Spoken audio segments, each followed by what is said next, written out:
একটা হলো অনেকে মনে করে আমি একা একা তালাক দিছি, বউরে এখনো শুনাই নাই, তাহলে তালাক হয় নাই। এরকম হয় না অনেক সময়? অনেকে বলে হুজুর আমি যে তালাক দিছি এটা এখনো বউরে বলি নাই বা কাউকে বলি নাই, এমনি বলে ফেলছি, আমি একা একা বলে ফেলছি, তালাক হবে না? হবে না? হয়ে যাবে। আপনি একা একাও যদি বলে ফেলান তালাক হয়ে যাবে। কেউ শুনে নাই, আপনি জানান, আপনি বলছেন, বাস তালাক হয়ে গেছে। বউরে জানান নাই, তাতে কিছু আসা যায় না, তাও কি হয়ে গেছে? তালাক হয়ে গেছে।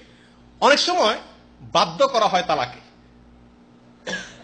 তালাকের জন্য ধরে বাইন্দা ভিডিও যদি কারোর কাছে বাধ্যতামূলক সিগনেচার নেওয়া হয় যে আমি তালাক দিলাম, লেখ এখানে সিগনেচার কর, আপনি সিগনেচার করছেন, তালাক হবে না? হবে না?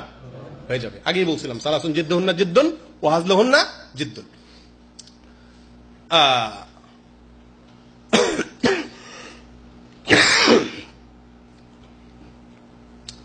অনেক সময় দেখা যায় শর্ত সাপেক্ষ তালাক দেই আমরা, এটা প্রচুর হয় আমাদের মধ্যে। শর্ত সাপেক্ষ তালাক, শর্ত সাপেক্ষ তালাক কিরকম? অনেক সময় বলি বউর সাথে ঝগড়াঝাড়ি রাগারাগি করলে, আমি মানা করছি তুমি এটা করবা না, বউ তেড়ামি করতেছে করবে, তখন কি বলে? যদি এটা তুমি করো তাহলে তুমি তালাক। এরকম যদি বলে তাহলে কি হবে? না, তালাক হবে না, তালাক হবে না। ওই কাজটা করলে তালাক হয়ে যাবে। বুঝে আসছে? আপনার বউ বলতেছে আমি বাবার বাড়িতে যাবো, অমুক বিয়েতে যাবো, আপনি বলছেন না তুমি যাইতে পারবে না, বাড়াবাড়ি হয়েছে, রাগারাগি হয়েছে, এক পর্যায়ে আপনি বলে ফেলছেন যে তুমি যদি যাও তাহলে তুমি তালাক। তাহলে স্ত্রী যদি যায় তালাক হয়ে যাবে, আর যদি না যায় তালাক হবে না। কথা বুঝে আসছে? অনেক সময় দেখা যায় অনেকে বলে তালাক দেবো তোমারে আমি, তুমি আমার কথা মতো না চললে আর ইয়ে করলে তোমাকে তালাক দেবো। তালাক হবে না? হবে না? হবে না। তালাক দেব বললে তালাক হবে না, তালাকের নিয়ত করলে তালাক হয় না। তালাক দিছি, দিলাম, এরকম বললে তখন কি হবে? তালাক হবে। আমি তালাক দেব কিন্তু তোমারে, এরকম যদি বলে তাতে কি হয় না? তালাক হয় না। কিন্তু এগুলা বিনা কারণে বলা উচিত না, কারণ স্বামী স্ত্রীর মধ্যে ভুল বুঝাবুঝি সৃষ্টি হয় যে বেটা তো কথা কথা আমরা তালাকের কথা বলে, বুঝে আসছে কথা? এটা উচিত না, কিন্তু বলে তাহলে তালাক হবে না। আরেকটা মাসালা হলো, আমাদের দেশে জটিল বিষয় হলো মহিলারাও তালাক দেয়। দেয় না? দেয় না? ডিভোর্স লেটার মহিলারা পাঠায় না? এটার কি হবে? অথচ আত-তালাকু বির-রিজাল ওয়াল ইদ্দাতু বিন-নিসা, তালাক দিবে পুরুষরা। তালাক দেওয়ার অধিকার একমাত্র কার? পুরুষের। মহিলা তালাক দেওয়ার অধিকার নাই। এখন অনেকে বলে কেন নাই? কেন নাই? মহিলাদের যদি তালাকের অধিকার হতো তাহলে দুনিয়াতে সংসার কয়টা ঠিক তো আল্লাহ জানে।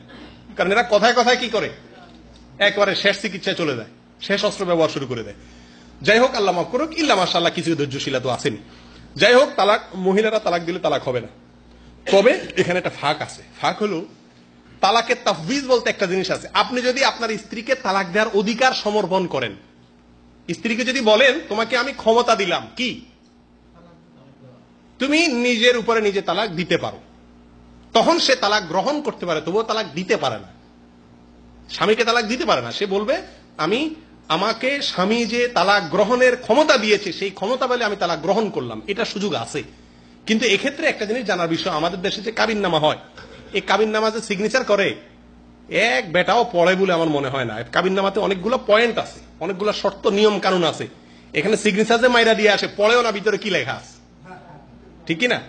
এটা পড়ে দেখবেন। এর ভিতরে সম্ভবত 9 বা 10 নম্বর বা কত নম্বর জানি একটা পয়েন্ট আছে, যে পয়েন্টে লেখা আছে যদি আমি স্বামী হিসাবে তার ভরণ পোষণ ন্যায্যভাবে দিতে না পারি, তার প্রতি শারীরিক মানসিক টর্চার নির্যাতন করি এবং এই কাজগুলো যদি করি, তাহলে আমার স্ত্রী তালাক, ওখানে ভুল লেখা আছে, লেখা আছে তালাক দিতে পারবে।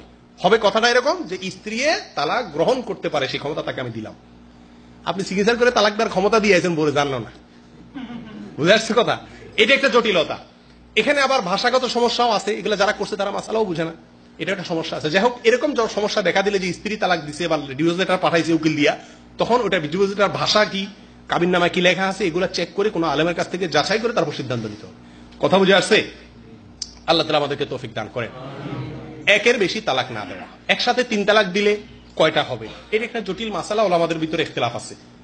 মূল মাসালা নবী করিম সাল্লাল্লাহু আলাইহি ওয়াসাল্লামের যুগ থেকে ওমর রাদিয়াল্লাহু তাআলার যুগ পর্যন্ত 3 তালাক দিলেও 1 তালাকই হতো। কারণ আল্লাহ সুবহানাহু ওয়া তাআলা কোরআন কারীমের ভিতরে বলেছেন আত-তালাকু মাররাতান, তালাক একাধিকবারে দিতে হয়, একবারে স্ত্রীকে বিদায় করে দেওয়ার বিধান নাই। একসাথে 2 তালাক। কিসের 3 তালাক? আমাদের দেশে তো বলার সময় যে 3000 তালাক বলে, হাজার হাজার তালাক বলে, শত শত তালাক বলে। আমি এক বাড়িতে লজিং ছিলাম ছোটবেলায়, মাদ্রাসা পড়াকালীন। আমার তখন তো বুঝতাম না, ছোট ছিলাম, নুরানি মাদ্রাসা পড়তাম। পরে বড় হওয়ার পরে বুঝলাম, হ্যাঁ রে, এই বেটা যে বউর সাথে ঘর করছে, এ তো সব জেনা হয়েছে সারা জীবন, বাচ্চা কাচ্চা একটাও বৈধ হয়েছে কিনা আমার সন্দেহ। কারণ ডেইলি হে বেটা কইতো ধা ধা ধা, আমার এখনো মনে আছে ভাষাটা।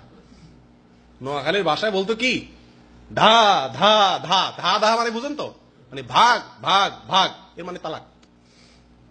তালাক আরবি বলা জরুরি না, বাংলায়ও যদি বলেন আপনি হয়ে যাবে, তালাকের নিয়তে যদি বলেন। কিন্তু সে যে বলতো ওটা তালাকের নিয়তেই বলতো, আমি তখন বুঝতাম না আর কি, এখন বুঝি। এরকম মূর্খতার কারণে অনেক সম্পর্ক নষ্ট হয়ে যাচ্ছে, যেগুলো আমরা জানি না। আল্লাহ তাআলা আমাদেরকে বুঝার তৌফিক দান করেন। যাই হোক, তালাক সংক্রান্ত আরো বিস্তারিত কথা হওয়া দরকার, বিস্তারিত আলোচনা হওয়া দরকার। তবে একটা কথা বলে শেষ করতে চাই, সেটা হলো যে তালাক যদি 3টা পড়ে যায়, আপনি একটা তালাক দিলেন স্ত্রীকে, এরপরে তাকে প্রত্যাহার করে নিলেন, সুযোগ দিলেন, সে তওবা তিল্লা করলো, আবার দেখা গেল যে আবার জেলাও সেই কদু হয়ে গেল, আবার কিছুদিন পরে তাকে কোনোভাবে বুঝাতে পারতেছেন না, আরেকটা তালাক দিলেন, দিয়ে আবার তাকে সাবধানের সুযোগ দিলেন। সে যদি তওবা করে আসে, আপনার মনে টানলো, আবার ফেরত নিলেন।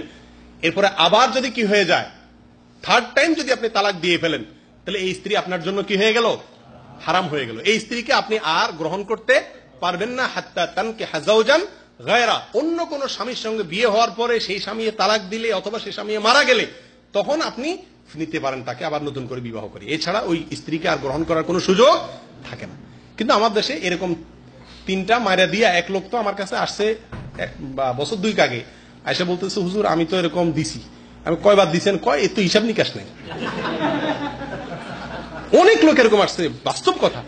এর ভিতরে এক লোক পাইছি বেশ কিছুদিন আগে, ট্যাক্সি ড্রাইভার, আয়সা বলতেছে, হুজুর এটা তো কোনো হিসাব নিকাশ নাই, এ 10 বছরের মনে হয় তো শতবার এরকম দিছি। বাহ বাহ বাহ, তো এখন কি চান আপনি? আমি ঘর ফিরতে চাই। শতকরা 90 জন মানুষ আমাদের দেশের তালাক দেওয়ার পরে ওই স্ত্রীকে নিয়ে আবার ঘর করতে চায়, ঠিক না বেঠিক? তার মানে কি স্ত্রীর ভালো দিক বেশি? কথা কথা তালাক দিয়ে দিছে, জানে না তালাক দেওয়ার মাসআলা, আগফাস ভাবে নাই। আল্লাহ তাআলা আমাদেরকে এসব মূর্খতা থেকে বেঁচে থাকার তৌফিক দান করেন। আল্লাহ তাআলা আমাদেরকে সঠিক জিনিসটা জানার তৌফিক দান করেন।